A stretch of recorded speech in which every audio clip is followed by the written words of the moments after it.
tree, I think that this tree was pre-existing here. This tree stayed here, and they came in with machinery, and they graded out the whole yard. They went back and forth with bulldozers, and they compacted the soil. And these trees are dying. If you notice, if you take a look at the trees, we're in the mid-September. The tree should be in full leaf, and the leaves should be yay big. The leaves are very small. They're covered in black because of an insect that attacked them, because the trees are weakened, and the soil is completely compacted. What we're doing right now is called radial trenching. We're using a tool called an air spade, which is that tube driven by a Ingersoll Rand air compressor. Close up. You have a big compressor in the background. You guys will listen to it in a minute. Okay? And we're making what's going to look like a big wagon wheel around the bottom of the tree. We're breaking up the soil compaction, and then we're going to pour porous material into the ground.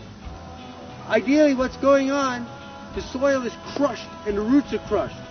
And what we're trying to do is give the roots a place to go.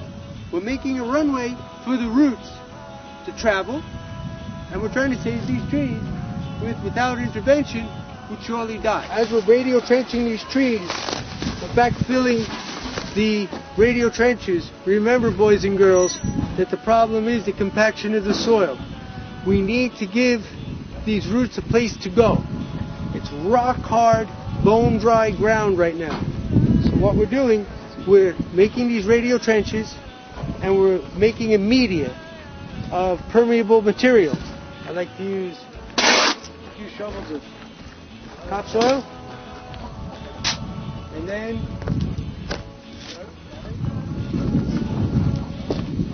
we mix something called healthy start. Okay.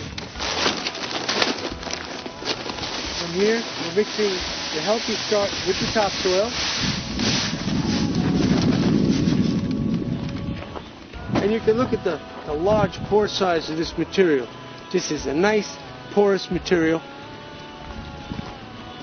And this brand new, state-of-the-art product. I'm the only kid on my block that has it. Trade secret. This is a soil conditioner. What this is a baked gypsum. Okay, and this will actually absorb water and get it out of the way when we don't want it, and then be available to the tree when we do want it.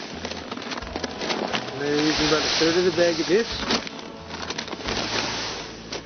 Now we're mixing this all up. Now this material is nice and light. It's nice and light and fluffy.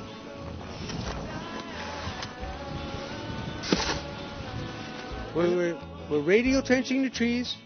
We're coming in with an air compressor and this tube, okay, and we're using the air compressor to dig out channels in the ground. Then we're going to backfill these channels with a porous material, and this is going to allow the roots a place to run. Now, I'm going to step back, and we're going to let him go to town with the air spade. Now, what's going on? We're radial trenching the tree. The air compressor is pushing the dirt, and we're not damaging the roots. That's the key. You can't come in here with like a backhoe or a shovel, because at the end of the day, we're not damaging the roots. We could use this tool to dig under your trees. A lot of times, people will install lighting where they'll come with a trenching machine, and they'll cut right across the roots to kill the tree. If you let us come in with this tool, we'll be able to go between the roots, install your lighting and your electrical utilities, and not do any damage to the roots. It's beautiful. It's called an air spade. If you feel Sterling Tree and Lawn can help you with any of the issues you may have on your property, whether you're building a palatial house or you have a small backyard and your fruit trees just aren't giving you fruit, why not hire a board-certified master arborist to help you and direct you and to beautify your yard?